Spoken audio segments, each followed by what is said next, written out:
قوية في افتتاح مواجهات المجموعة الثامنة. بتعداد مكتمل ومن دون غيابات، واصل ممثل العرب الوحيد في مونديال البرازيل تحضيراته لخوض أولى مبارياته أمام منتخب الشياطين الحمر. المدرب خليلوزيتش الذي يعي جيدا مدى صعوبة المهام أمام زملاء إيدن هازارد ركز كثيرا على الجانب النفسي لتحضير لاعبيه لأولى مواجهات المونديال، عازما على تحقيق أفضل انطلاقة قد تسهل له المشوار للعبور إلى الدور الثاني من البطولة لأول مرة في تاريخ المنتخب. هي مباراة معقدة.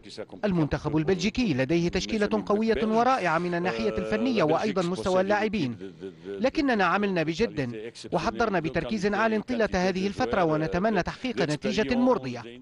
خليلوزيتش أجرى أيضا عدة مباريات تطبيقية بين اللاعبين في الآونة الأخيرة اتضحت من خلالها وبنسبة كبيرة ملامح التشكيلة الأساسية التي ستخوض هذا التحدي، حيث اعترف المدرب البوسني بصعوبة اختيار تشكيلة في ظل الجاهزية الكبيرة التي أظهرها معظم اللاعبين، خاصة في المباراة الودية الأخيرة على غرار نبيل بن طالب وعبد المؤمن جابو الذي يبقى مرشحا للمشاركة كأساسي.